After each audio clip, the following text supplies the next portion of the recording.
Welcome to the Good Divorce Show, where we can help you learn how to navigate the journey of divorce with less conflict, less debt, and equip you not to just get divorced, but also learn how to be divorced. Your host, certified divorce coach Karen McNenny, shares her wealth of knowledge, gets advice from other relationship experts, and interviews couples who learn how to have a good divorce, so you can too. Now here's your host, Karen. Hello, and welcome to Tea Time with Coach Karen. I am Karen McNenny, your good divorce coach. And I am so delighted you're joining me today here on Tea Time. I am the host of the Good Divorce Show, where I often interview experts in the industry who want to help you find your pathway to a divorce with less debt, less destruction, less despair.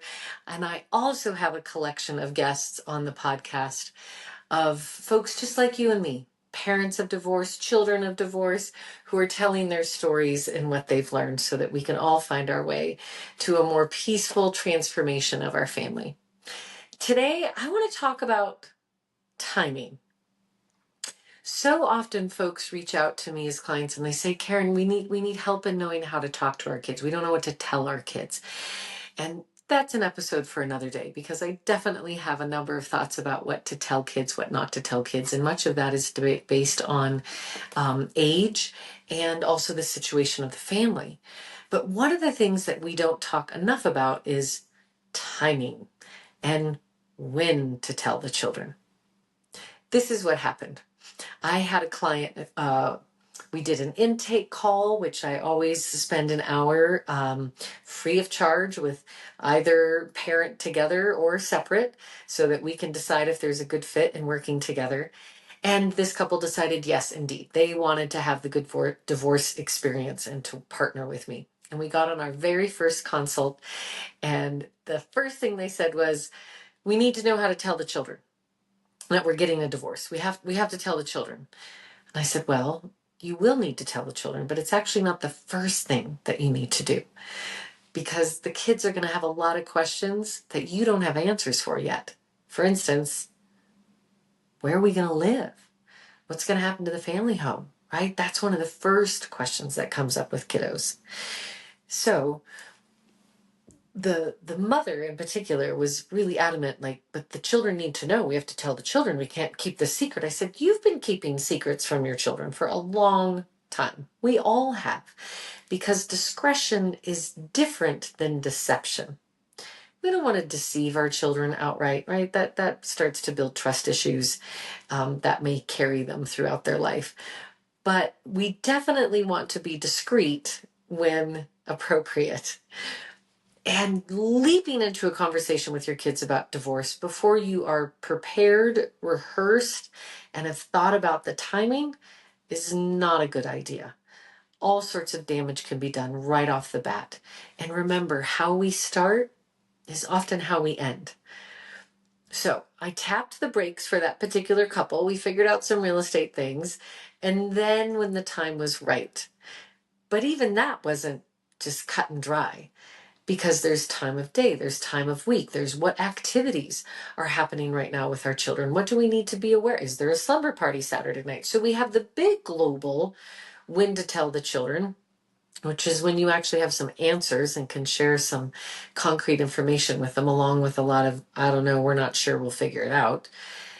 But then there's also the very specific timing. So now we know that we're generally in the pocket where we're prepared to have this conversation with our kids or child.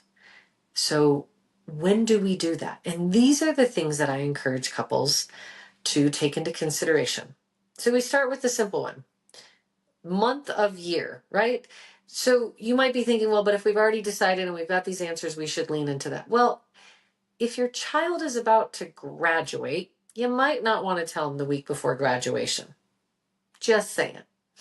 If your child is about to launch to college, you may not want to tell them the week before they leave home. Although I did have a parent once suggest that as an option, in which I very delicately suggested that we could do better than dropping this right at the foot of your child before they are leaving their family. no processing time allowed, no adjustment time, no connection. So we bypassed that. And then, of course, there's always the holidays, the birthdays, like, let's not do it at Thanksgiving. Well, let's not do it here. So let me say this. Overall, there's never going to be a good time to tell your children that you're getting a divorce. That is never going to be a conversation that any of us want to have with our children. And it will never feel like today is the perfect day to have that discussion. But there are better days. So think about time of year. And sometimes we can delay, sometimes we can't. But if the parents are in the background dealing with real estate things, maybe starting to get a financial disclosure pulled together, talking with lawyers, depending on your level of discretion in your community, a lot of that can still be happening without the children being a part of the story yet. Obviously, once you move into two homes or you're ready to move into two homes, then that's usually what pushes the hands of the parents that we need to have a conversation, which is why you got to figure out the two home part first to the best of your ability. Or if you're nesting, same thing. We're going to think about, okay, we need to talk to the kids about the fact that we're going to live in different, parts of town now, or even maybe different parts of the country or the world. So now we know we're not going to do it the week before graduation or before school starts or maybe right on their birthday or the day after Christmas, but we find a sweet spot in the calendar year. So now we go and we look at the month. And within that month, we've decided, okay, April is the month we're going to talk to the kids.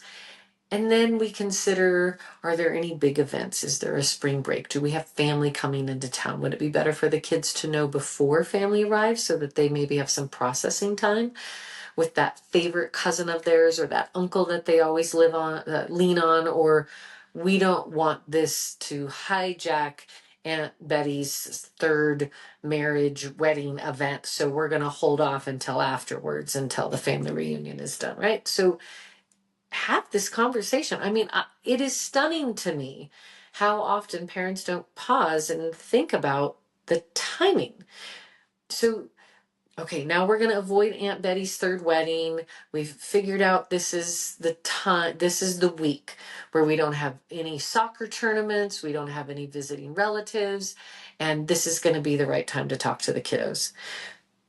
Okay, so then it's what day of the week? Literally. Is it on the day they also have a giant ACT test? Is it on the day that they're doing show and tell for the first time in kindergarten? Or the night before? So I'm a believer in Friday conversations. If you have school-aged kids and it's during the school year, give them the weekend and give them the time to process. I usually try to avoid after dinner for most of us.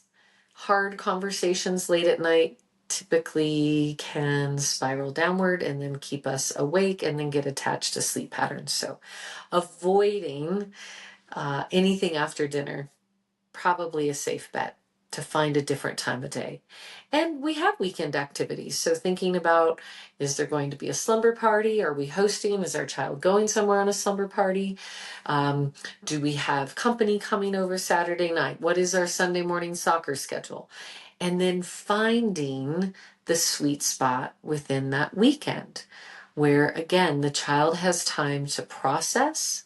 They have time to maybe be alone for a while, to come back with other questions without them knowing, oh, I'm headed over to, my friend's house and it looks like I've, been crying for an hour, which might be the case. So creating space around the conversation is something I highly recommend. And finally, I want you to also think about the timing if you have more than one child. You may have a 6-year-old and a 16-year-old. They probably are deserving of a different kind of conversation, each of them. They're not necessarily going to have the same questions and concerns. So if you have a family where you've got bigs and littles, youngs and olds, you might consider how you will tell them separately and or together, some sort of hybrid. So for instance, One of the clients that I worked with, we coached them to have a conversation with their two littles and the two older separate. Now, they did the olders first. That seemed more appropriate because they were going to ask the olders, I don't even think that's a word, their older children, to hold that information, but for as short a time as possible. So maybe an afternoon, possibly overnight, but beyond that, I don't recommend it. It's been hard enough, as an adult to hold this unspoken truth about the divorce. So to ask your child of any age to hold that information quietly can be really asking a lot, can be really challenging for them. So it might be Saturday morning. We know that the young kids are going to go on a play date to the neighbor's house. We'll have time after pancakes with our older child, and we're going to sit down and we're going to give them the respect, and we're going to tell them this is what we're doing and that we wanted to create time just for them because they may have questions that the younger brothers and sisters don't have. And again, create space, 1-2 hours, maybe 3, half a day, so that that child can process and come to terms in that moment. Again, these are not one and done conversations. And then say, we're going to invite your younger brothers and sisters to sit with you this afternoon. And we're going to tell them, and we'd like you to be there with them so that we all get the same story at the same time. However, I recently had a family I was coaching, and they said, we definitely cannot do our older and younger at the same time. It will turn into something that we didn't intend. And in part because their older child has big emotions, and they were afraid that the younger child would get caught up in those emotions. So they thought it would be best to actually have an individual conversation with both kids before they sat down as a family. So I will always remind you, you're the expert when it comes to your kids. You're the one who knows what's going to be best for them. All I'm encouraging you to do is to find the place as a co-parenting team where you will ask yourself these questions. What's the right time of year? What's the right time within that month? What's the right day in that week? And what's the right time of day?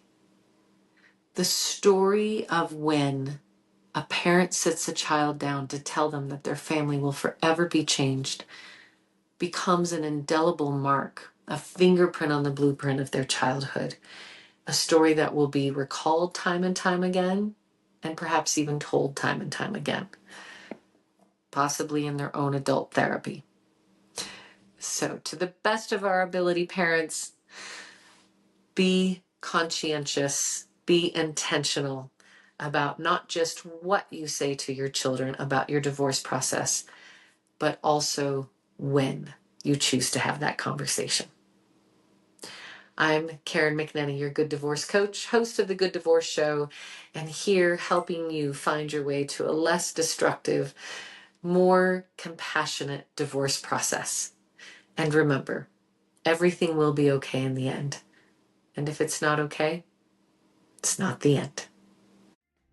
Thanks for listening. Do you have questions or thoughts about this week's episode? Let us know by following the Good Divorce Coach on Facebook and Instagram at Good Divorce Coach, and leave a comment. And be sure to tune in every Monday at 10 a.m. Pacific, or listen anytime wherever you get your podcasts.